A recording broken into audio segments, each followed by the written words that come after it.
फिर आप सभी का स्वागत है। मैं हूं आपके साथ शुभेंदु सिंह और रुक कर रहे हैं इस वक्त की बड़ी खबर का। और इस वक्त की बड़ी खबर, सपा ने 159 उम्मीदवारों की लिस्ट जारी कर दी है। और साथ ही आपको बताएं, करहल से अखिलेश यादव चुनावी मैदान में उतर चुके हैं। अभी तक कयास थे, लेकिन अब कंफर्म हो चुका है, पुष्टि हो चुकी है। जसवंत नगर से चाचा शिवपाल यादव चुनाव लड़ेंगे। वहीं ऊंचाहर से मनोज पांडे को टिकट दिया गया है।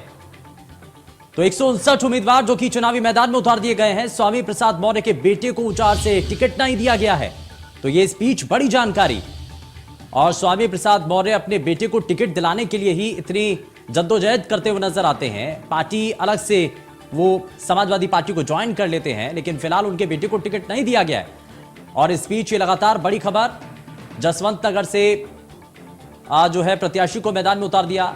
ऊंचाहर से मनोज पांडे को चुनावी मैदान में उतारा है।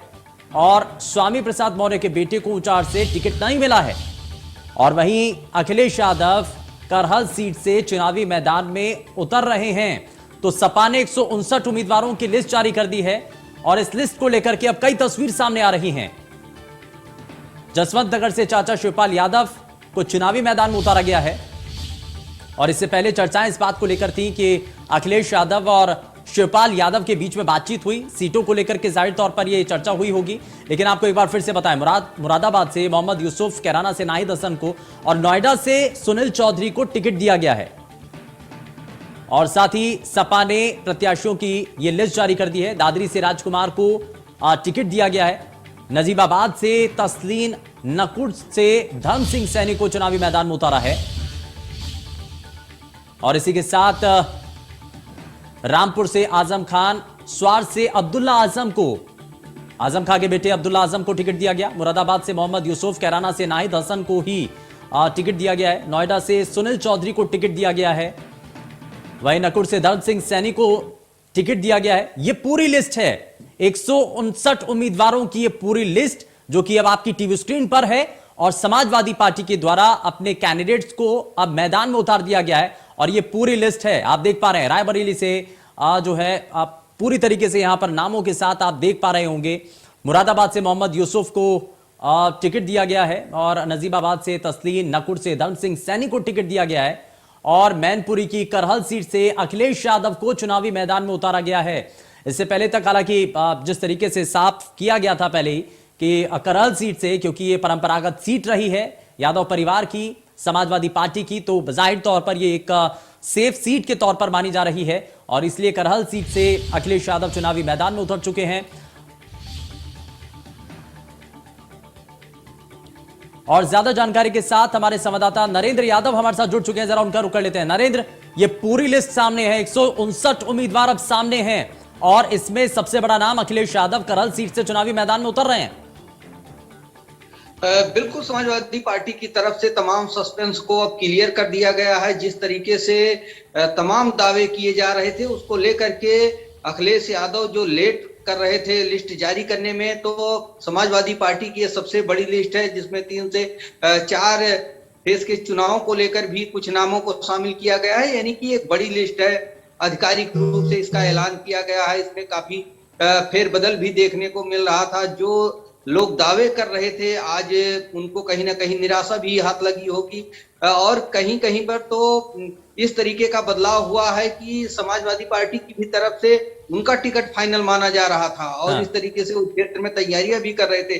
अब देखने वाली बात होती है कि इसको लेकर रिएक्शन क्या आता है, क्योंकि जगह जगह पर जिस चीज को समाजवादी पार्टी रोकने का प्रयास कर रही थी, अब लिस्ट आने के बाद कुछ समीकरण जरूर बदलते हुए नजर आएंगे। फिलहाल देरी करते हुए समाजवादी पार्टी ने अपनी लिस्ट जारी की है। ये अब तक की जारी की गई सबसे बड़ी लिस्ट है, जिसमें स्वयं राष्ट्रीय अध्यक्ष अखिलेश यादव चुनाव लड़ेंगे। शिवपाल यादव की सीट क्लियर की गई है। नरेंद्र, हम इस लिस्ट पर अगर गौर करें ना, तो यहाँ कैराना सीट का जिक्र बड़ा इससे पहले भी जोरों पर चल रहा था। जिस नाम को लेकर के बड़ी चर्चाएं थी, नाहिद हसन के नाम को लेकर के, ये कहा जा रहा था कि शायद उनकी टिकट फाइनल नहीं की जाएगी, उनकी जगह पर उनकी जो बहन है उनको चुनावी मैदान में उतारा जाएगा। हालांकि इंडिपेंडेंट तौर पर वो प्रत्याशी के तौर पर सामने हैं, लेकिन एक बार फिर से ये इस लिस्ट के अंदर नाहिद हसन का नाम सामने है। इन्होंने जिन्ना के साथ मिलकर के सरकार बनाई। अखिलेश यादव के लोगों ने, अखिलेश यादव की विचारधारा ने जिन्ना के साथ सरकार नहीं बनाई थी। 12 दिसंबर 1941 को बंगाल प्रोविंस के अंदर श्यामा प्रसाद मुखर्जी ने मुस्लिम लीग के ए फजलुल हक साहब की गवर्नमेंट के अंदर फाइनेंस मिनिस्टर बने और उसी सरकार के अंदर वो उप मुख्यमंत्री बने और उन्होंने द्विराष्ट्र थ्योरी को, जो 2 नेशन थ्योरी थी, उसका समर्थन किया। सरहदी सूबे के अंदर मुस्लिम लीग की सरकार हिंदू महासभा के लोगों ने तोड़ करके मुस्लिम लीग के साथ कांग्रेस की सरकार तोड़ करके बनाई। सिंध के अंदर इन्होंने रेजोल्यूशन पास किया 1936 के अंदर और उस 1936 के रेजोल्यूशन को 27 अप्रैल 1940 के अंदर मुस्लिम लीग ने लाहौर के अंदर पास किया कि देश का विभाजन होना चाहिए। तो ये विभाजनकारी जो नीति करने का समर्थन करने वाले लोग हैं वो जिन्ना की मूर्ति लगाएंगे। हम जिन्ना को सबसे बड़ा गुनाहगार मानते हैं। जिन्ना हमारा सबसे बड़ा दोषी है। जिन्ना ने देश का विभाजन करने का काम किया, तो जिन्ना के साथ काम करने वाले लोग जिन्ना की मूर्ति लगाएंगे, जिन्ना के विरोध करने वाले लोग नहीं।